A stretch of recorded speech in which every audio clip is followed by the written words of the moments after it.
Hello everyone, myself Ritika Sharma and welcome back to my channel NCERT Mathematics। गला थोड़ा सा disturb है but समझने की कोशिश करना, जो भी समझाया जाएगा। लास्ट वीडियो में हमने क्या किया था? लास्ट वीडियो में हमने चैप्टर 10 यानी सर्किल की इंट्रोडक्शन वीडियो कवर अप कर ली थी। एक बार जरूर देख लेना वीडियो को, थोड़े बेसिक जो कॉन्सेप्ट्स है ना वो थोड़े से स्ट्रांग हो जाएंगे। आते हैं इस 10.1 में पहले क्वेश्चन पर। क्या कहता है ये?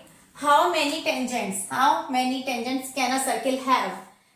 एक सर्किल है, इसकी ये सेंटर है। इस सर्किल में किसकी कितनी टेंजेंट्स हो सकती है? टेंजेंट्स हमें पता है क्या होती है, वन पॉइंट पर इंटरसेक्ट करती है या टच करती है, आप कुछ भी कह सकते हो। तो पहली हो गई, एक ऐसे खींच दो, 2 3 4 5 6 7 8 9 और ये हो गई आपकी 10 11। मतलब 11 तो मैंने आपको काउंट करा दी, पर अनलिमिटेड है क्योंकि यहाँ पर कोई सा भी पॉइंट आप ले सकते हो जहां से टेंजेंट्स ड्रॉ करनी है। That means infinite number of times हो सकती है, इनफाइनाइट। ओके, आइए इस पे टेंजेंट आते हैं इस क्वेश्चन पे। A tangent to a circle intersect, अच्छी फिलअप्स हैं, ठीक है, फिलअप्स बढ़े हैं। A tangent to a circle intersect it, अभी जस्ट बताया कि कोई भी अगर टेंजेंट होती है तो वो उसको एक ही पॉइंट पर इंटरसेक्ट करती है या टच करती है, ठीक है। तो टेंजेंट को इंटरसेक्ट करती है वन पॉइंट पर। A line intersecting a circle, एक लाइन है जो इंटरसेक्ट कर रही है सर्किल को दो पॉइंट्स पर। हमें पता है कि जब दो पॉइंट्स पर कोई लाइन इंटरसेक्ट करती है तो वो सिकेंट होती है। क्या होती है? SECANT। Okay, a circle can have parallel tangents at the most. कितनी हो सकती है, अब आप सोचो। देखो, ये एक सर्किल है, पैरेलल बनानी है तो पैरेलल एक टेंजेंट ये हो गई, एक ये हो गई, ठीक है। और बना लो, एक ऐसे बना लो, अभी मत कहना टच नहीं हुई, लो टच हो गई, ठीक है। एक ऐसे हो गई, पैरेलल है, लेकिन अभी भी दो ही बनी है, अभी भी दो ही बनी है, ठीक है। यानी कि आप कैसे भी बना लो, पैरेलल जब भी बनानी होंगी तो दो टेंजेंट्स ही आएगी, ठीक है। The common point of a tangent is a circle and the circle is called. जो कॉमन पॉइंट होगा इस टेंजेंट का और सर्किल का, भाई टेंजेंट का कॉमन पॉइंट ये है और सर्किल का भी, तो ये कॉमन ही तो हुआ, तो इस पॉइंट को क्या कहते हैं? हमने पढ़ा था इंट्रोडक्शन की वीडियो में, पॉइंट ऑफ कांटेक्ट कहते हैं।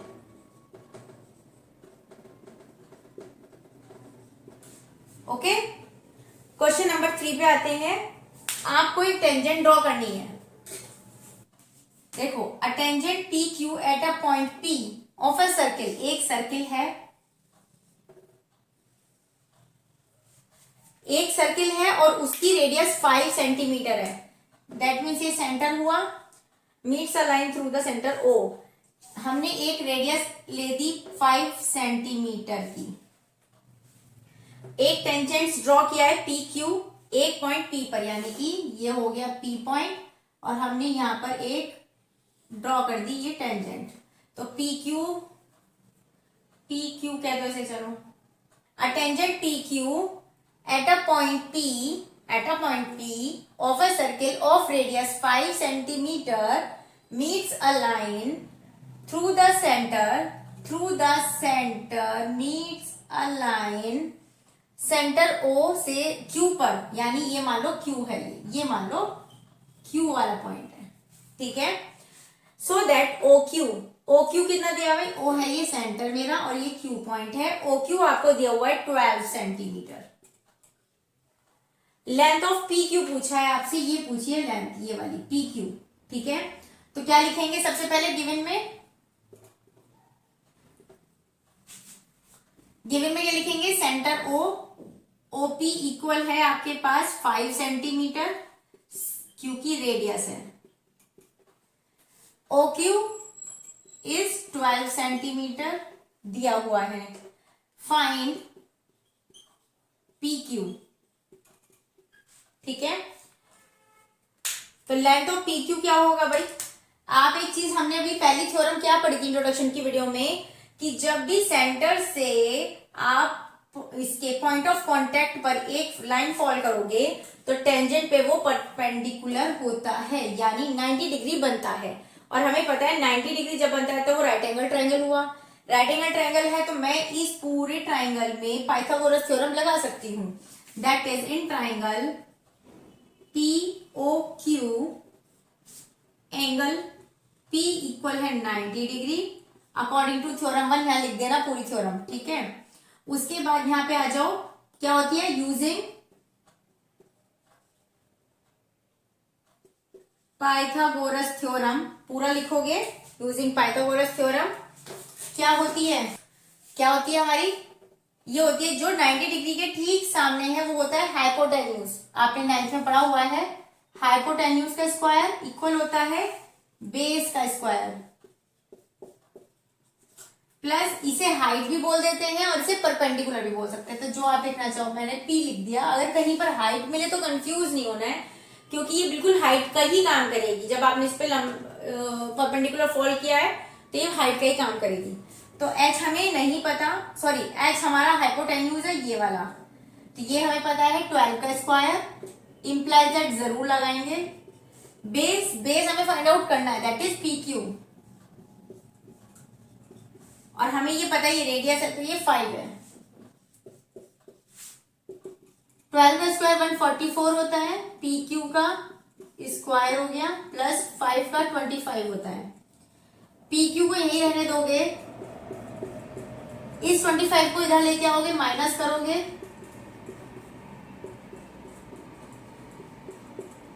यहां बचेगा। अब PQ की वैल्यू क्या होगी? √119। इससे ज्यादा सॉल्व नहीं होगा, यही आपका आंसर है। Okay, draw a circle and 2 lines. हमने एक सर्किल ड्रॉ किया, क्योंकि इसमें कुछ रेडियस नहीं बताई है तो आप अपनी मर्जी से कितनी भी रेडियस ले सकते हैं इसकी, ठीक है।